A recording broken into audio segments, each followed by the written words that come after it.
Good morning friends. आज के video में हम ऑप्शंस को डिस्कस करेंगे। ऑप्शंस बेसिक्स के बारे में थोड़ा जानेंगे, कुछ की डेफिनेशंस को समझेंगे, कुछ रूल्स को समझेंगे। ये हमारा futures and option video series में थर्ड पार्ट है। पिछले दो पार्ट्स में मैंने फ्यूचर्स को डिस्कस किया था और आज के वीडियो में हम ऑप्शंस को डिस्कस करेंगे। मैं समझ रहा हूँ कि आपने पिछले दो वीडियोस देख लिए हैं, नहीं देखें तो प्लीज़ पहले वो देख लो। बेसिक डेफिनेशन ऑफ ऑप्शंस जो टेक्सुअल डेफिनेशन है, आई अंडरस्टैंड आप सबने पढ़ी है, कभी न कभी पढ़ी है या देखी है, सुनी है। लेकिन मैं थोड़ा सा उसको एक सिंपल एग्जांपल से समझाने की कोशिश करता हूँ कि एक राइट क्या होता है और एक ऑब्लिगेशन क्या होता है। ये एक लैंड का टुकड़ा है जहाँ पे कि एक प्रॉपर्टी डीलर को कुछ न्यूज़ मिली है कि कुछ दिन बाद, यहाँ पे 3-4 दिन बाद एक न्यूज़ पब्लिक डोमेन में आने वाली है कि यहाँ से एक 100 फीट की रोड अप्रूव हो गई है।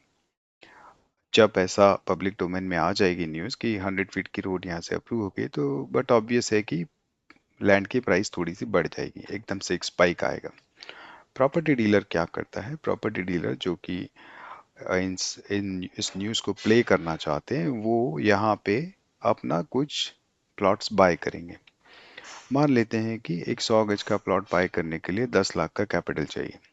जब आप मैं इवन जब रिटेल बायर भी कुछ हम प्रॉपर्टी में डील करते हैं, तो हम एक साथ अपफ्रंट 10 लाख का पेमेंट नहीं करते हैं, या जो भी कैपिटल होता है उसका पेमेंट नहीं करते। हम एक बयाना देते हैं या टोकन अमाउंट देते हैं या स्याही देते हैं। तो मान लेते हैं कि यहाँ पे वो बयाना जो रिक्वायर्ड है वो 50,000 रुपए का, और बाकी पैसा देने के लिए हमारे पास जनरली 2 से 3 महीने का समय होता है। हम बैंक के पास जाएं, लोन लें या कहीं से भी अरेंज करके बाकी पैसा दे दें। लेकिन ये जो टोकन अमाउंट होता है ना, ये बहुत ही पावरफुल होता है।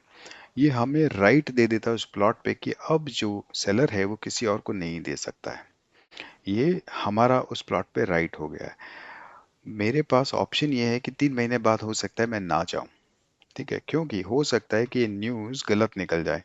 जो 100 फीट की रोड पास होने वाली न्यूज़ थी वो सही ना हो, तो प्राइस बढ़ने के बजाय, क्योंकि कुछ लोगों ने एंटिसिपेशन में खरीदा होगा, वो जब पैनिक में सेल करेंगे, क्योंकि पैसा अटका के नहीं बैठेंगे। अगर मैं एक रिटेल मैं सॉरी प्रॉपर्टी ट्रेडर हूं तो मैं पैसा फंसाऊंगा नहीं, और मैं जल्दी से यहाँ से एग्जिट कर जाऊंगा, क्योंकि 8.5 या 9.5 लाख रुपए देने का पॉइंट नहीं है।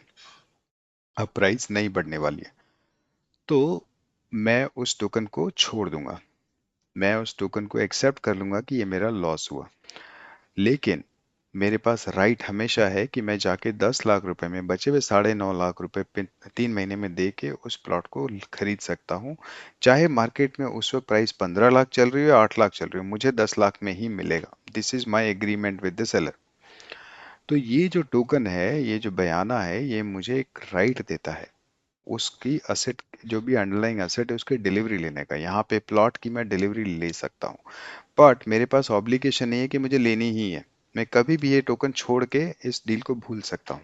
तो मेरे पास ऑब्लिगेशन नहीं है बट राइट है, and that is what the basic definition of option, जो कि एक बायर के पास है।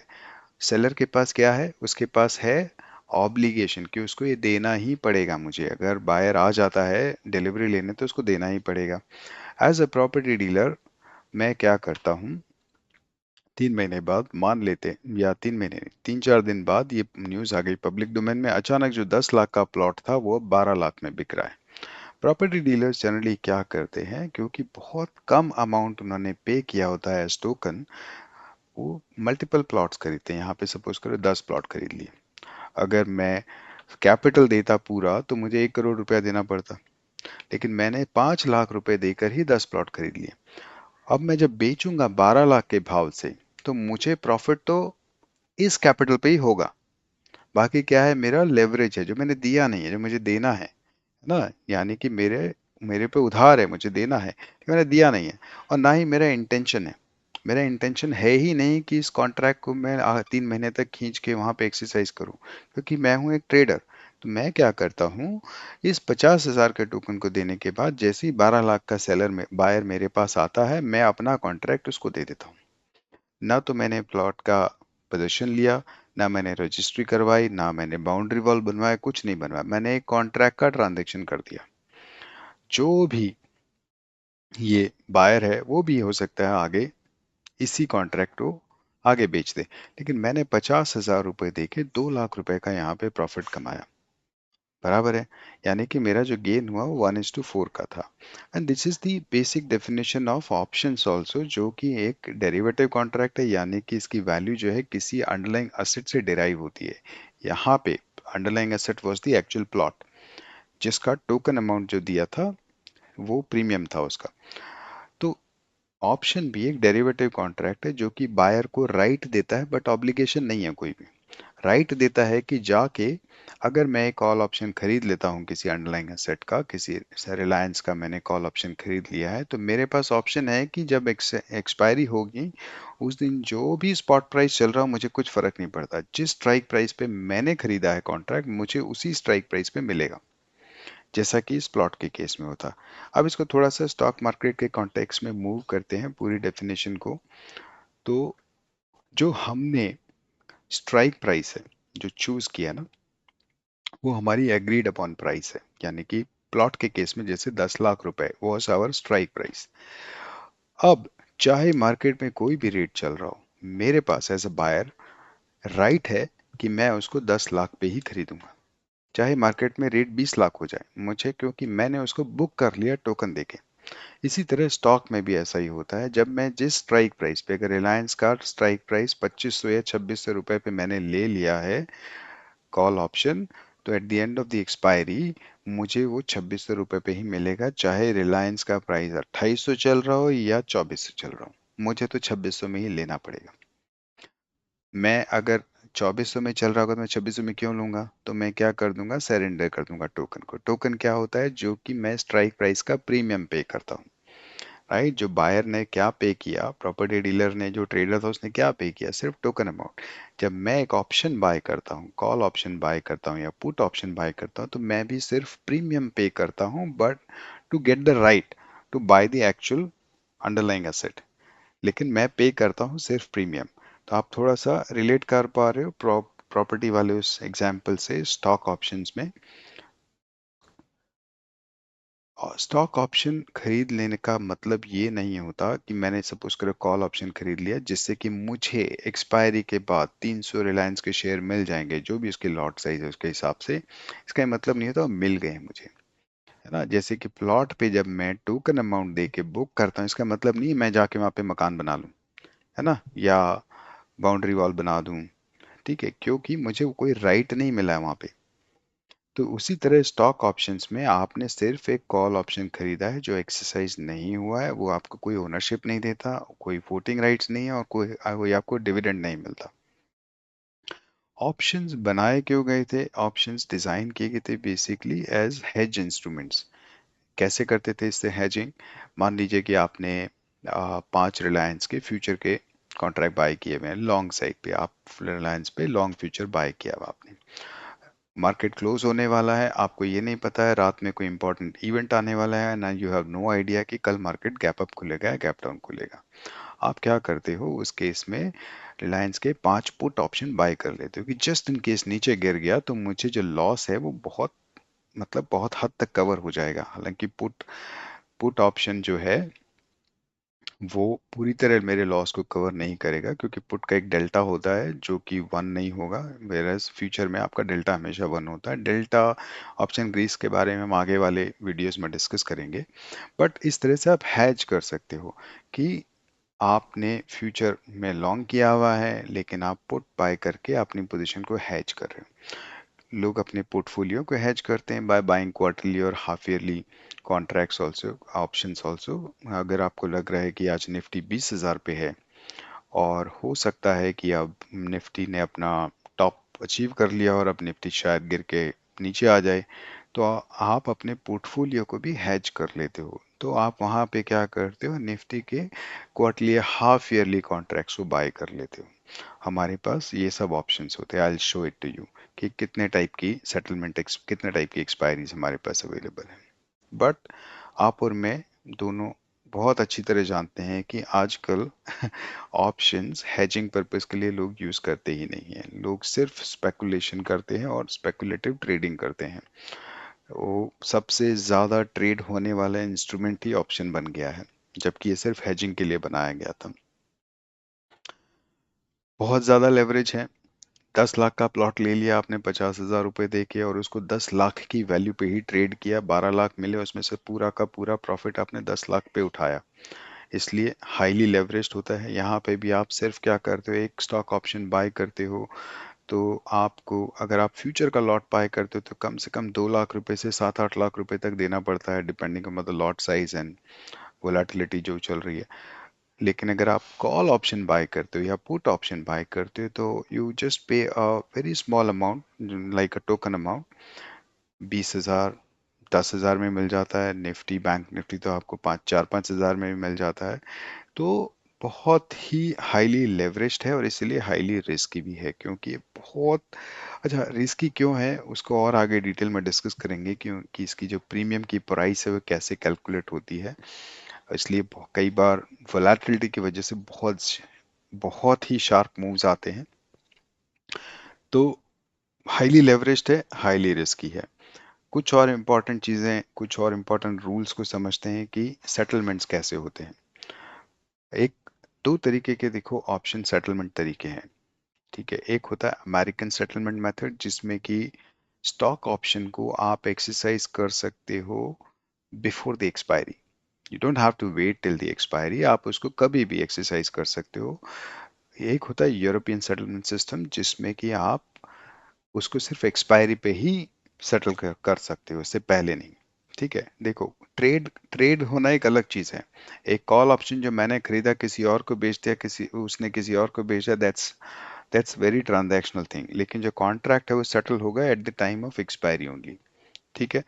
इंडिया में हम जो यूज करते हैं वो है यूरोपियन ऑप्शन, इसलिए हम उसको सीई और पीई बोलते हैं। सीई का मतलब होता है call option with European settlement style, put option under European settlement style. तो इसलिए PEE stands for European. Call and put के लिए सी और पी यूज होता है। तो इंडिया में हमारा यूरोपियन सेटलमेंट सिस्टम है। All option contracts eventually expire, self explanatory है। कोई भी हो, चाहे कमोडिटी का हो या इंडेक्स का हो या स्टॉक का हो, ये सब इवेंचुअली एक्सपायर होते हैं। इनकी एक हमेशा एक्सपायरी डेट होती है। डिफरेंट डिफरेंट टाइप के टेन्योर्स होते हैं। इंडिया में हमारे पास वीकली ऑप्शंस हैं, इंडेक्स में मंथली हैं, स्टॉक ऑप्शंस में मंथली हैं, क्वार्टरली और हाफ ईयरली ऑप्शंस भी होते हैं। आप निफ्टी की साइट पे जाके you can even check that. देखो ये एक पेज है जहाँ पे आप जाके देख सकते हो। हमारे पास 4 इंडेक्स हैं जो आज ट्रेड होती हैं। 4 इंडेक्स में फ्यूचर भी ट्रेड होता है, ऑप्शन भी होता है, स्टॉक फ्यूचर है, स्टॉक ऑप्शंस हैं। ऑप्शंस में हमारे पास सी एन पी ए के ऑप्शंस होते हैं। निफ्टी 50 ट्रेड होता है, Nifty bank index, Nifty fin Nifty trade होता है और mid cap select index trade होता है। हमारे पास पे वीकली कॉन्ट्रैक्ट्स होते हैं, हमारे पास मंथली कॉन्ट्रैक्ट्स होते हैं और हमारे पास क्वार्टरली कॉन्ट्रैक्ट्स भी होते हैं। प्लस जब ये क्वार्टरली कॉन्ट्रैक्ट एक्सपायर होते हैं तो हमारे पास हाफ ईयरली कॉन्ट्रैक्ट्स भी होते हैं, जो जून टू दिसंबर साइकिल के लिए ओपन हो जाते हैं, राइट। स्टॉक ऑप्शंस हमारे पास 3 तरह के कॉन्ट्रैक्ट्स हमेशा अवेलेबल होते हैं। एक नियर मंथ जो करंट कॉन्ट्रैक्ट का होता है, एक नेक्स्ट मंथ और उसका एक और नेक्स्ट मंथ उसके आगे वाला मंथ, राइट। सारी इंफॉर्मेशन ऑथेंटिक सोर्स जो कि एनएससी की वेबसाइट है वहां से आपको हमेशा अवेलेबल रहती है, हमेशा इसी को रेफर करो। निफ्टी 50 हमारे पास एक्सपायरी की डेट्स होती हैं, last Thursday of the expiry period. अगर वीकली कॉन्ट्रैक्ट है तो last Thursday of the week, और अगर मंथली है तो last Thursday of the month. इसी तरह फिन निफ्टी का ट्यूसडे को है, मिड कैप सेलेक्ट का वेंसडे को है, और सिक्योरिटीज जो होती हैं जो स्टॉक्स हैं, last Thursday of the month is the settlement period. बहुत इंपॉर्टेंट नोट है, जो आप सबने शायद न्यूज़ में सुना होगा, पढ़ा होगा। इम्पॉर्टेंट, पहले ज़्यादा इम्पोर्टेंट वाले से स्टार्ट करते हैं। फ्रॉम 4 सितंबर जो बैंक निफ्टी है, जो कि थर्सडे भी एक्सपायरी डेट है उसकी, 4 सितंबर ऑनवर्ड्स वो थर्सडे से बदल के वेंसडे हो जाने वाली है। बिल्कुल ध्यान रखना, सितंबर में वेंसडे को एक्सपायरी नहीं होगी, इसकी ट्यूसडे को होगी। तो फिर निफ्टी मंडे ट्यूसडे को होगा, वेंसडे को हमारा बैंक निफ्टी होगा और निफ्टी हमारा थर्सडे को होगा।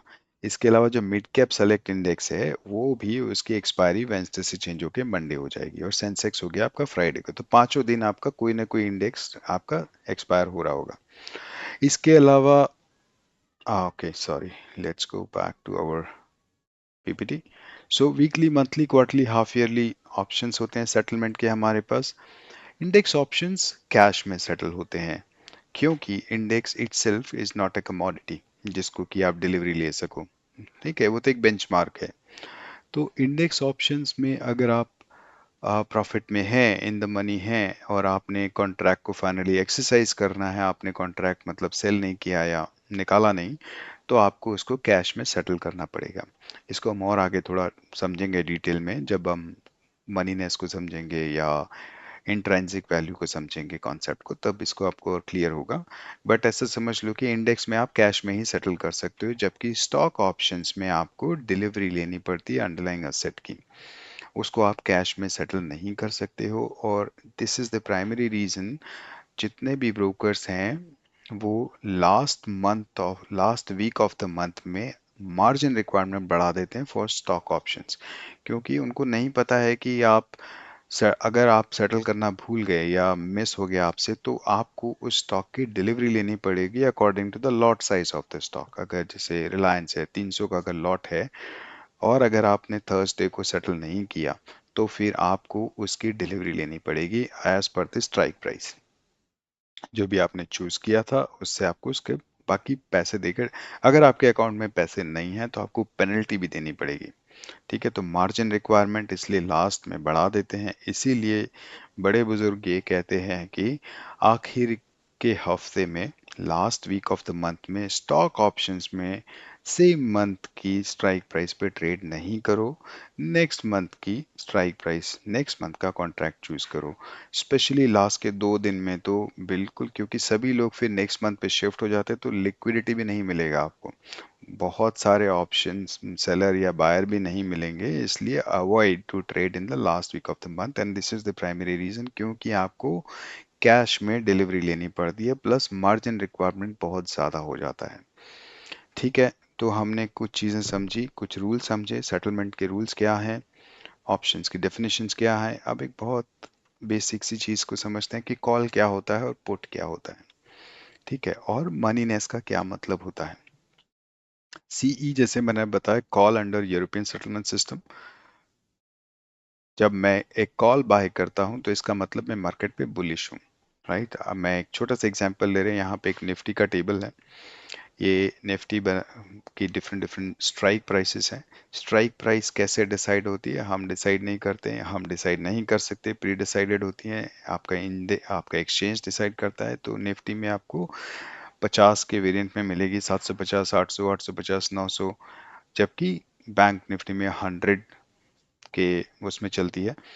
इसी तरह स्टॉक ऑप्शंस में मोस्टली आपको 120, 140, सॉरी, 1020, 1040, 1060, 1080, 1100 इस तरह से मिलेगी। और जो छोटे, जिनकी अंडरलाइंग असेट की प्राइस बहुत कम है, उसमें 10-10 रुपए के गैप पे या 5-5 रुपए के गैप पे भी स्ट्राइक प्राइस मिलती है, बट ये हम डिसाइड नहीं करते हैं, ये एक्सचेंज डिसाइड करता है। ठीक है, तो ये निफ्टी की हम मान लेते हैं कि अभी निफ्टी कहाँ पे है, निफ्टी 19745 पे है, which is the Nifty spot price. Any strike price, अगर मैं बुलिश हूँ तो मैं कॉल ऑप्शन को बाय करूंगा। बुलिश होने का मतलब क्या हो गया, इसको ऐसे समझते हैं कि मैं इसको, हम यहाँ चलते हैं, ये निफ्टी का चार्ट है। ठीक है, ये निफ्टी 50 का चार्ट है। मान लो तो कि मैं बुलिश हूँ, मेरे बुलिश होने का मतलब है कि मैं किसी भी लॉजिक से बुलिश हो सकता हूँ। सपोज करो कि मैं इस लॉजिक से बुलिश हूँ कि जैसे ये वाला ट्रेंड लाइन क्रॉस हो जाएगा, मैं ब्रेकआउट होगा, मैं बाय कर लूंगा। ठीक है, क्योंकि यहाँ पे गैप है तो मुझे लगता है यहीं तक जाएगा, तो 19900 का मैं कॉल ऑप्शन बाय कर सकता हूँ। अगर मुझे 19900 का कॉल ऑप्शन बाय करना होगा तो मैं क्या करूंगा, 19900 निफ्टी का जुलाई सीरीज का कॉल ऑप्शन बाय कर लूंगा। कितने में मिल जाएगा मुझे, 65 रुपए में मिल जाएगा। राइट, कॉल ऑप्शन बाय करने का मतलब होता है मैं इंस्ट्रूमेंट में लॉन्ग हूँ, इस ब्रेकआउट के बाद या इस ब्रेकआउट के बाद मैं लॉन्ग हो जाऊंगा। लेकिन अगर मुझे लगता है कि जैसे ही इस ट्रेंड लाइन पे पहुंचेगा निफ्टी, यहाँ से रिवर्सल लेगा और यहाँ से रेजिस्टेंस लेगा और नीचे आ जाएगा वापस, इस बॉटम पे आ जाएगा, यानी कि 19700 पे आ जाएगा, तो मैं क्या हुआ, निफ्टी पे बेरिश हूँ। तो इस केस में मैं क्या बाय करूंगा, पुट ऑप्शन। कौन सा पुट ऑप्शन, मान लो 19700 की स्ट्राइक प्राइस का पुट ऑप्शन बाय करूंगा, 19700 पी। राइट, तो वो भी मुझे 63 रुपए पे मिल रहा है। तो जब मैं पुट बाय कर रहा हूं तो मेरा व्यू बेरिश है, जब मैं कॉल ऑप्शन बाय कर रहा हूं तो मेरा व्यू बुलिश है। क्लियर है? वापस आते हैं यहाँ पे। स्पॉट प्राइस है 19,745 का। जो भी नियरेस्ट स्ट्राइक प्राइस होती है हम उसको एटीएम मानते हैं। तो अगर इस केस में मैं देखूं तो एटीएम है 19,750। एटीएम प्राइस है, एटीएम का मतलब है मैं एट द मनी हूं, ना मैं प्रॉफिट में हूं ना मैं लॉस में हूं। थोड़ा सा होल्ड करना, नेक्स्ट स्लाइड पे मैं इसको डिटेल में समझाऊंगा जब मैं आपको इंट्रिंसिक वैल्यू का मतलब समझाऊंगा, बट यहाँ पे जस्ट कॉल एंड पुट क्या होते हैं उसको समझाने की कोशिश कर रहा हूँ। एटीएम, ओटीएम और आईटीएम क्या होता है उसको समझाने की कोशिश कर रहा हूँ। जब मैं यहाँ पे 19,750 जो एटीएम है उस पर बाय करता हूँ तो ना मैं प्रॉफिट में ना लॉस में, ऑलमोस्ट वही हूँ। ठीक है, इसलिए हम इसको बोलते हैं एट द मनी। ना मैं प्रॉफिट में हूँ ना मैं लॉस में हूँ।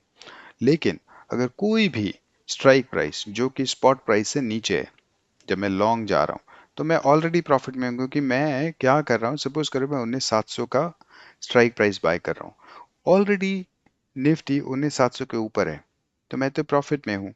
इसका मतलब मैं क्या हूँ, इन द मनी हूँ।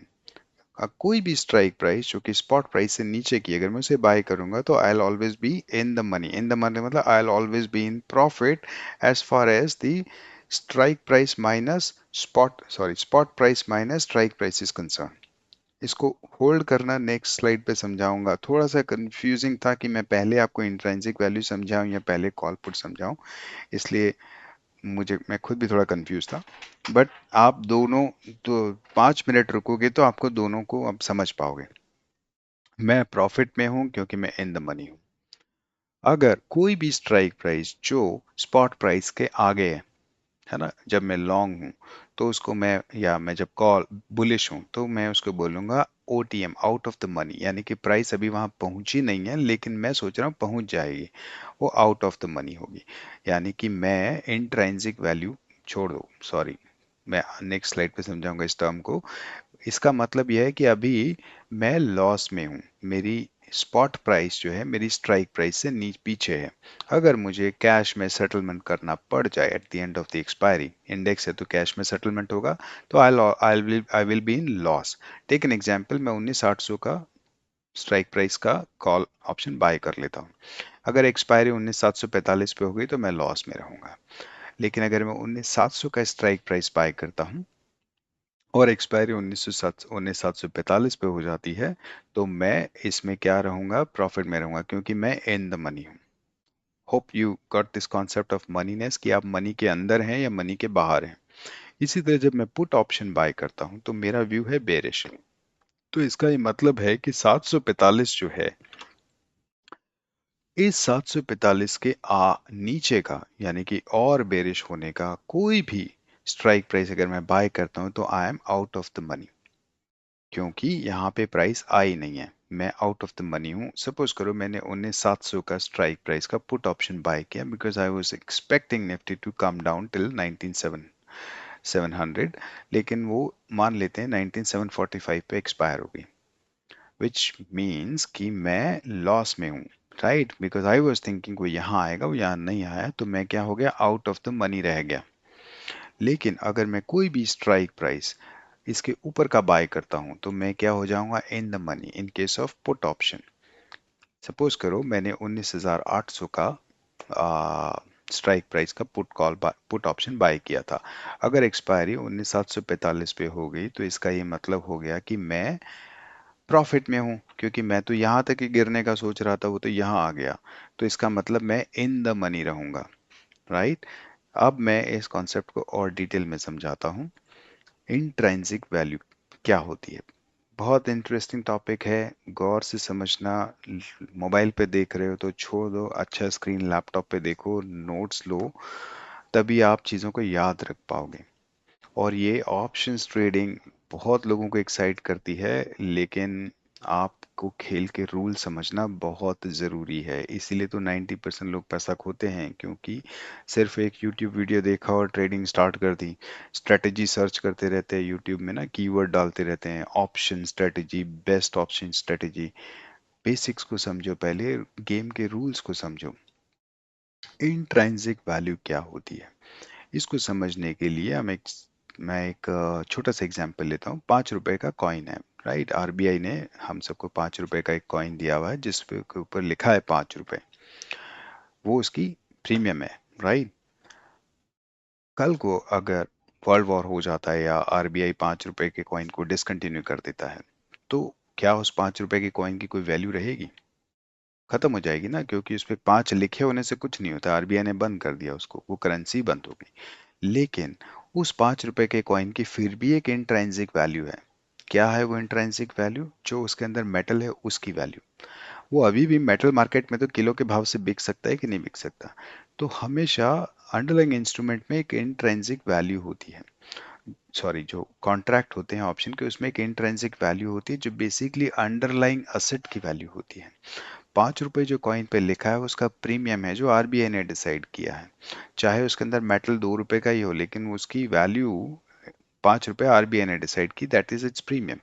लेकिन उसकी इंट्रिंसिक वैल्यू उतनी ही है जितने का उसके अंदर मेटल है। होप समझ आया होगा। चलो इसको स्टॉक मार्केट के कॉन्टेक्स्ट में समझते हैं।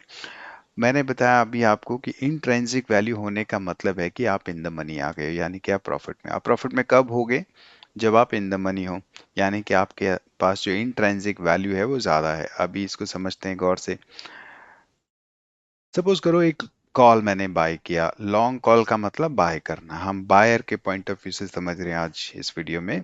सपोज करो कोई भी इंस्ट्रूमेंट था, उसकी स्ट्राइक प्राइस मैंने 1140 की बाय कर ली।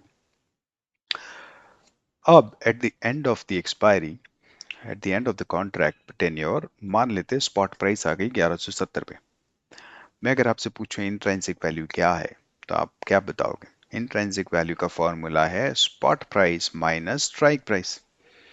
मैंने तो 1140 की ही स्ट्राइक पे कॉन्ट्रैक्ट बाय किया था, लेकिन स्पॉट चलेगी 1170।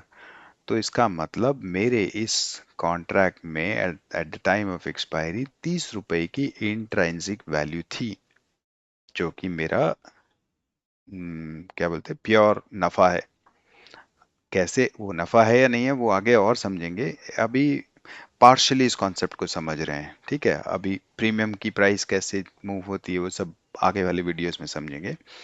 इंट्रिंसिक वैल्यू के कॉन्सेप्ट को समझना बहुत जरूरी है कि स्ट्राइक प्राइस जो है 1140 का था, एक्सपायरी हुई 1170 पे। Intrinsic value for a long call option spot price minus strike price which is 30 rupees.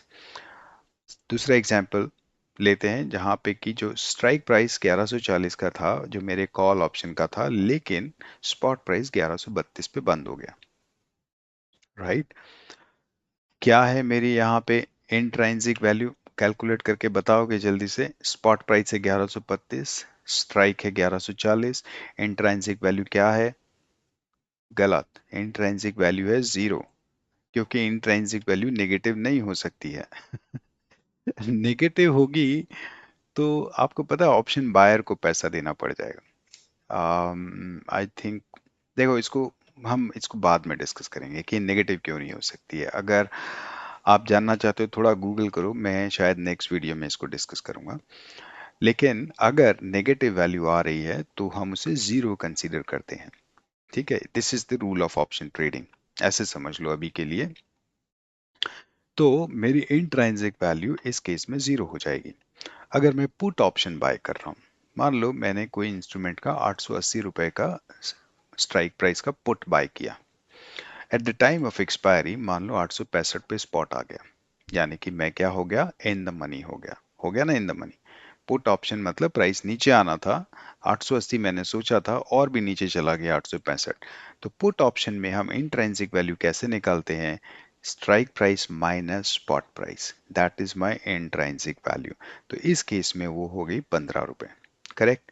ये जो आईवी लिखा है ना, इसे इम्प्लाइड वॉलेटिलिटी से कंफ्यूज मत होना, इसका मतलब है इंट्रिंसिक वैल्यू। नाउ वो सिनेरियो लेते हैं जहां पे स्पॉट प्राइस जो थी वो स्ट्राइक प्राइस के ऊपर ही रह गई, यानी कि स्ट्राइक जो 880 का पुट ऑप्शन था, लेकिन स्पॉट प्राइस 884 पे क्लोज हो गई। इंट्रिंसिक वैल्यू क्या होगी जरा बताओ? एब्सोल्युटली राइट, जीरो हो गई, क्योंकि ये नेगेटिव में नहीं होती है। तो हमारी इंट्रिंसिक वैल्यू हो जाएगी जीरो। परफेक्ट, क्लियर है ये कॉन्सेप्ट? बिल्कुल डरने की बात नहीं है, इसको हम और डिटेल में डिस्कस करेंगे, कई बार डिस्कस करेंगे। और जब हम स्प्रेड्स को डिस्कस करेंगे तो आपको बार बार इसको कैलकुलेट करना मैं सिखाऊंगा, कैसे हर बार आपको कैलकुलेट करना पड़ेगा कि मेरा स्प्रेड का ब्रेक इवन क्या आएगा, या प्रॉफिट में रहेगा कि लॉस में रहेगा, एंड ऑल दिस। ठीक है, intrinsic value as a concept I hope आपको क्लियर हो गया। अब मैं जो सिखाने वाला हूँ वो है कि पीएनएल कैसे कैलकुलेट करते हैं। कोई भी कॉल ऑप्शन या पुट ऑप्शन जब मैं बाय करता हूं तो मेरे को पीएनएल कैसे कैलकुलेट होता है, उसको उसका फॉर्मूला पहले समझते हैं। जब मैं कॉल ऑप्शन बाय करता हूं तो मैक्सिमम ऑफ आइदर जीरो और the difference between spot price and strike price, इसका एक को, इन दोनों में से जो भी मैक्सिमम होगा मैं उसको लूंगा। यहाँ पे ब्रैकेट बन रहा है देख लो, तो इन दोनों का जो भी मैक्सिमम होगा, spot price minus strike price, और जो मैंने प्रीमियम पे कर दिया उसको माइनस कर दूंगा, तब जाके मेरा पीएनएल निकलेगा। बिल्कुल डरना नहीं, अभी समझेंगे एग्जाम्पल से, तब जाके मेरा प्रीमियम निकलेगा। इसी तरह पुट ऑप्शन का जो फॉर्मूला है, maximum of intrinsic value either zero और इंट्राइंसिक वैल्यू। ठीक है, क्योंकि अगर ये नेगेटिव होगा तो मैं जीरो ले लूंगा, क्योंकि फॉर्मूला लिख रहे हैं ना, ये अभी मैंने आपको बताया था ना, नेगेटिव नहीं हो सकती है। तो अगर मुझे फॉर्मूले में लिखना हो तो इसलिए मैं इस तरह से लिखूंगा कि अगर वो नेगेटिव है तो जीरो ले ले, अगर वो पॉजिटिव है तो वो जो वैल्यू है, यानी कि मैक्सिमम ऑफ जीरो, अगर वो नेगेटिव है तो जीरो पिक हो जाएगा, अदरवाइज जो पॉजिटिव है तो ये वैल्यू पिक होगी। उसमें से प्रीमियम पेड, जो मैं प्रीमियम पे कर चुका हूँ ऑप्शन बाय करते वक्त, बाय करने के लिए मैं प्रीमियम पे करता हूँ। इसी तरह यहाँ पे इंट्रिंसिक वैल्यू या जीरो, दोनों में से जो ज्यादा है उसको पिक किया जाएगा, उसमें से प्रीमियम पेड को माइनस कर देंगे। क्लियर है? एग्जाम्पल से क्लियर होगा, बिल्कुल नहीं डरो। अब हम एक एग्जाम्पल लेंगे। ठीक है, सपोज करो मैं आपको लेके चलता हूँ, इसकी ज़रूरत नहीं है, हम इसको बंद कर देते हैं, इसकी भी हमको ज़रूरत नहीं है। हम यहाँ पे आ जाते हैं, निफ्टी ऑप्शन चेन के बारे में हम नेक्स्ट वीडियोस में डिस्कस करेंगे, अगले कुछ वीडियोस में बहुत सारी चीज़ें डिस्कस करेंगे ऑप्शन के बारे में। अभी हमने समझा स्ट्राइक प्राइस क्या था हमारा, स्ट्राइक प्राइस, सॉरी, स्पॉट क्या चल रहा था, 745।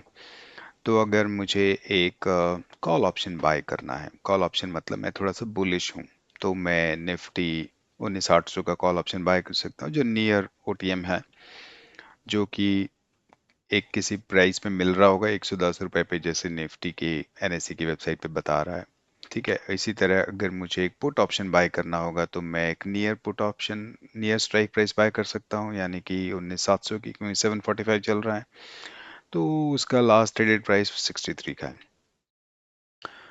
जब मैं इनको बाय करता हूं तो क्या होता है? ठीक है, चलिए मैं यहाँ ऑप्स्ट्रा पे आ जाता हूँ। अच्छा, आप वनली को यूज़ कर सकते हैं एलिस ब्लू में। अगर आपने अकाउंट नहीं खुलवाया है तो मेरे रेफरल लिंक से, जो कि मैंने डिस्क्रिप्शन में मेंशन किया हुआ है, प्लीज़ खुलवा लो। आपको ऑप्शन चेन ना सिर्फ इंडेक्स का बल्कि हर स्टॉक का भी आपको option chain free of cost मिलता है, जो कोई दूसरा प्लेटफॉर्म नहीं देता है। ठीक है, आपको स्ट्रेटजी बिल्डर्स मिलते हैं। अगर आप सपोज करें कॉल ऑप्शन बाय करना चाहते हो, 19,800 का 110 का लास्ट ट्रेडेड प्राइस, जैसा भी हमने वहाँ देखा था।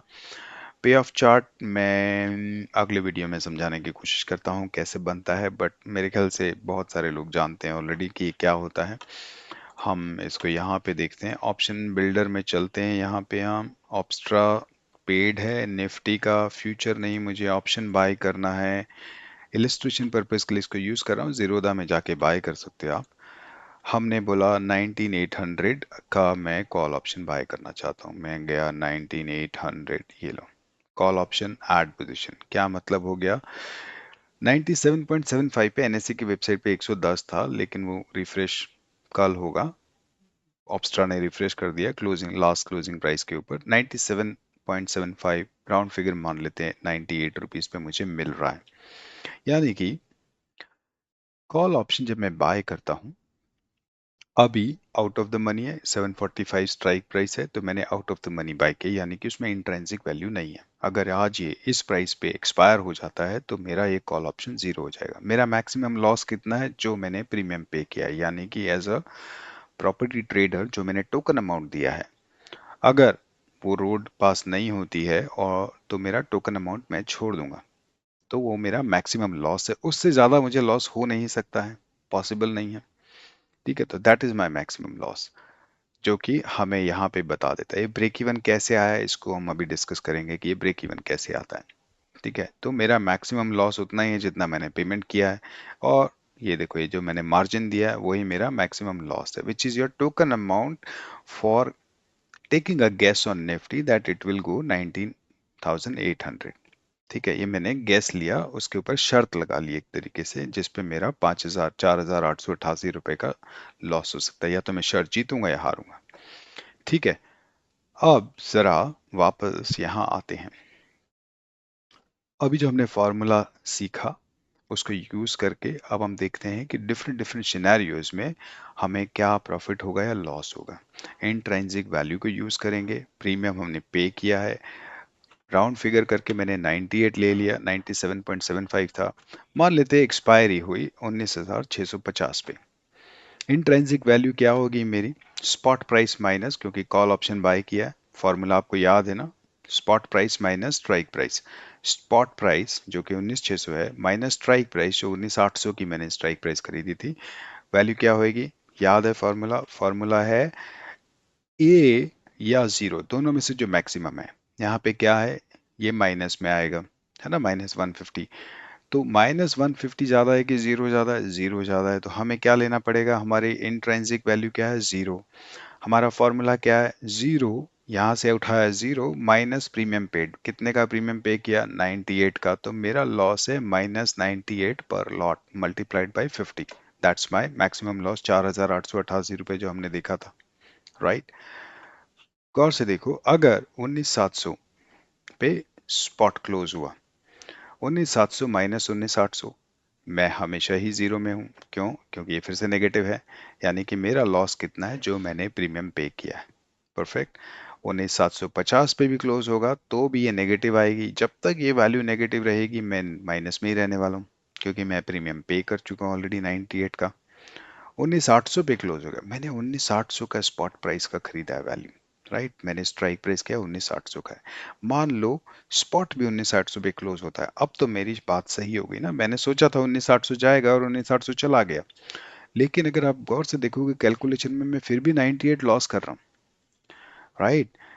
क्यों कर रहा हूँ, क्योंकि स्पॉट प्राइस मेरा इंट्रिंसिक वैल्यू कितना है, जीरो है। देखो, ऑप्शन के ट्रेड में आप पैसा तभी कमाओगे जब उसमें इंट्रिंसिक वैल्यू आएगा, मेरा इंट्रिंसिक वैल्यू तो जीरो ही है।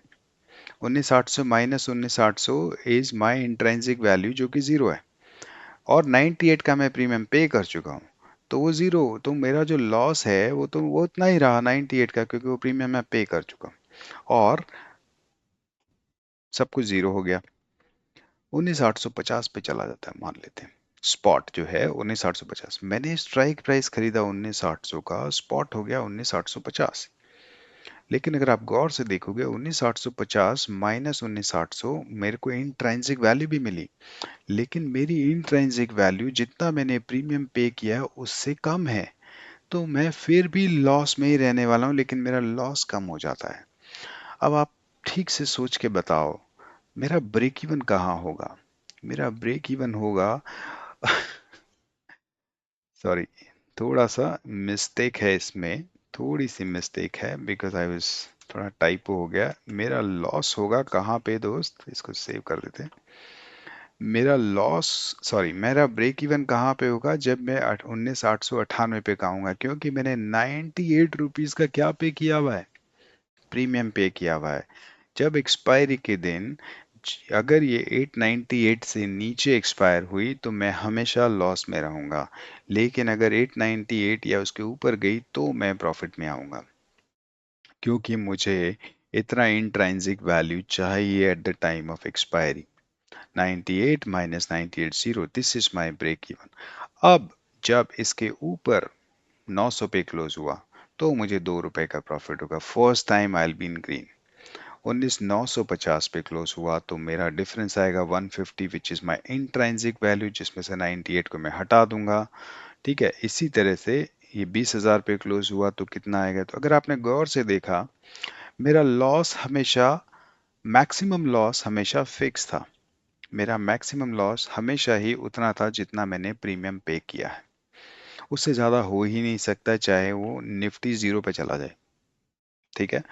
लेकिन मेरा प्रॉफिट जो है, जितना ज़्यादा निफ्टी आगे जाता जाएगा, मेरा प्रॉफिट एक अनलिमिटेड प्रॉफिट है। And that's what you can see in the pay of chart. चाहे आप वनली पे बनाओ पे ऑफ चार्ट, चाहे कहाँ ऑप्स्ट्रा में बनाओ, दिस इज माय पे ऑफ चार्ट जो मुझे कह रहा है 19,898 पे मेरा ब्रेक इवन आएगा, उससे पहले नहीं आएगा।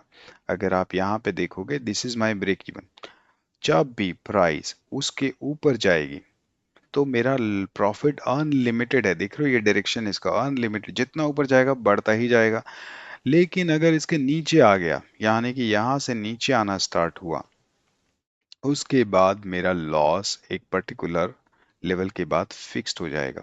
क्लियर है आपको? यहाँ से धीरे धीरे मैं लॉस में आना स्टार्ट होऊंगा, यानी कि, और जैसे ही फिर एक जो हमारा लेवल है, यानी कि यहाँ पे 800, जो हमने 800 लिया है, उस 800 के नीचे अगर मैं गया, 800 या उसके नीचे गया, तो मेरा लॉस 98 से ज़्यादा हो ही नहीं सकता। इसको बोलते हैं पे ऑफ चार्ट। इसको हम और आगे जब मैं स्प्रेड्स डिस्कस करूंगा आपको बताऊंगा इसको कैसे यूज करते हैं effectively. But this is how the P&L is calculated of your call और पुट ऑप्शन। पुट ऑप्शन को भी एक पुट का भी एग्जांपल लेंगे। But I hope you understand how the value of your contract is calculated by calculating intrinsic value. इसलिए intrinsic value को समझना बहुत ज़रूरी था। यहाँ पे आपको ऑप्स्ट्रा या किसी की भी ज़रूरत नहीं, आप एक्सेल शीट में अपने पे ऑफ चार्ट खुद बना सकते हो। आपको पता है कि एग्जैक्टली मेरा ब्रेक इवन कहाँ आएगा। क्लियर है? नहीं क्लियर हुआ तो रिवाइज करना, थोड़ा सा पीछे जाके फिर से देखना। अब यही एग्जाम्पल जो अभी हमने यहाँ पे समझा था, सॉरी, उफ, कहाँ चला गया,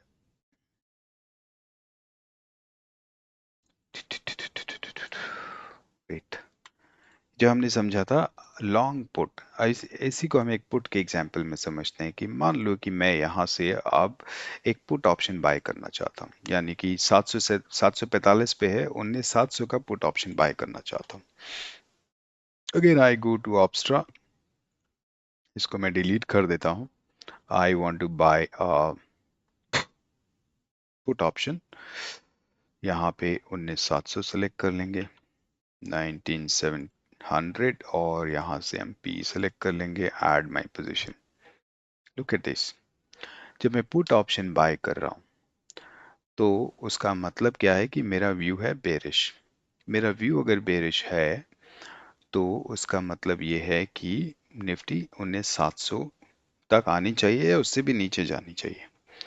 अगर वो ऐसा करती है, मतलब निफ्टी की प्राइस नीचे जाती है, और अगर मेरा व्यू सही जाता है, तो मेरा प्रॉफिट है अनलिमिटेड। जितना नीचे जाती जाएगी मेरा प्रॉफिट बढ़ता ही चला जाएगा और अनलिमिटेड हो सकता है। लेकिन अगर, क्योंकि मैं एक बायर हूँ यहाँ पे, मैंने पुट ऑप्शन बाय किया, मेरा मैक्सिमम रिस्क कितना है, जितना मैंने प्रीमियम पे किया है, यानी कि ये वाला आप इस साइड पे देखोगे पे ऑफ चार्ट में, मेरा मैक्सिमम रिस्क उतना ही है जितना मैंने प्रीमियम पे किया है। यहाँ पे मैंने प्रीमियम पे किया है 77.60 पैसे का, यानी कि 78 रुपीज का मान लेते हैं, 3,880 रुपये मेरा मैक्सिमम प्रॉफिट। अनडिफाइंड है मैक्सिमम प्रॉफिट, लेकिन मेरा लॉस डिफाइंड है, और मेरा मार्जिन भी 3,888 का है, जो कि जो मैंने टोकन अमाउंट दिया था ना प्लॉट बुक करने के लिए, वो ही सरेंडर होगा, बस उससे ज़्यादा मुझे लॉस हो ही नहीं सकता इसमें। क्लियर है? इसी चीज को अब हम यहाँ पे समझने की कोशिश करते हैं। अगर आप गौर से देखोगे, 78 का मैंने प्रीमियम पे किया है। मान लेते हैं कि निफ्टी क्लोज हो गया 19,500 पे ऑन एक्सपायरी। ठीक है। स्ट्राइक प्राइस क्या है मेरा? मेरा स्ट्राइक प्राइस था 19,700। राइट, हमने 19,000, ये strike price minus spot price निकालेंगे। Strike price minus spot price will give me the intrinsic value. अगर मेरा व्यू सही रहा और 19,500 पे निफ्टी आ गया, तो मेरे को इंट्रिंसिक वैल्यू मिला 200 रुपए का, लेकिन मैं प्रीमियम पे कर चुका हूँ 78 रुपीज का, तो मुझे प्रॉफिट कितना होगा? 122 रुपीज का। सेम कॉन्सेप्ट है। मेरा ब्रेक इवन कहाँ आएगा? मेरा ब्रेक इवन आएगा जहां पे मेरा स्पॉट प्राइस है उसमें से मेरा स्ट्राइक प्राइस जितना, सॉरी, जितना मेरा प्रीमियम है वो उतना नीचे गिरना चाहिए। यानी कि अगर मैंने 19,700 पे खरीदा है, 19,700 का स्ट्राइक प्राइस लिया और 78 का मैंने क्या दिया है, प्रीमियम, तो मेरा ब्रेक इवन आएगा 622 पे, 622 पे, राइट। उससे पहले अगर उसके उसके ऊपर कभी भी निफ्टी क्लोज हो जाए तो मैं हमेशा लॉस में रहूंगा, और उसके नीचे आएगी तो मेरा प्रॉफिट स्टार्ट होगा। लेकिन मेरा लॉस हमेशा लिमिटेड रहेगा, जितना मैंने प्रीमियम पे किया उतना ही, क्योंकि मैंने पुट का ऑप्शन बाय किया, यानी कि मैंने एक टोकन अमाउंट दिया है। मैं कभी भी उस टोकन अमाउंट को छोड़ के उस डील से बाहर निकल सकता हूँ कि भैया ले लो, जीरो हो गया, खत्म करो, ठीक है। लेकिन अगर 100 मीटर, 100 फीट रोड पास होने का न्यूज़ सही निकल गई तो ये प्राइस बढ़ेगी और मुझे उस पे प्रॉफिट होना स्टार्ट हो जाएगा। जितना ज़्यादा प्राइस बढ़ती जाएगी उतना ही ज़्यादा, यानी कि हमने उस प्रॉपर्टी के एग्जाम्पल में देखा था 2 लाख रुपए बढ़ गई, राइट, 10 लाख भी बढ़ सकती है।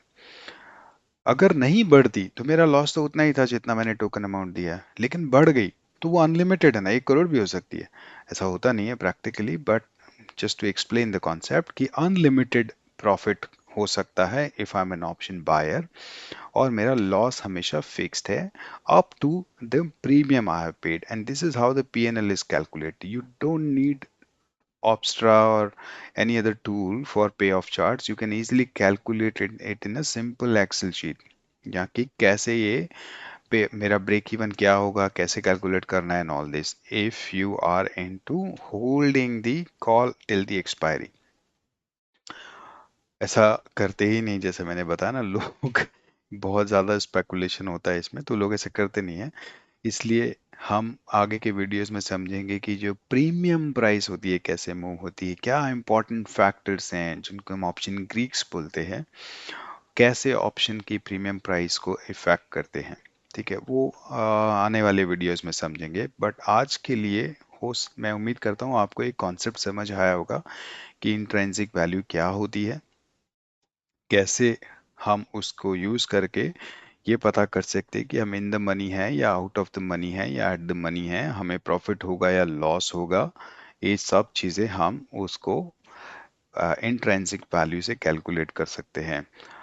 आपको कुछ बेसिक चीज़ें हमने सीखी हैं, मैं उम्मीद करता हूँ आपको समझ आ गई होंगी, पहले से पता थी तो रिवाइज हो गई होंगी। अगर आपको अच्छा लगा है तो please like the video, subscribe to the channel, मुझे और मोटिवेशन मिलेगा। कमेंट करेंगे तो मुझे और अच्छा लगेगा।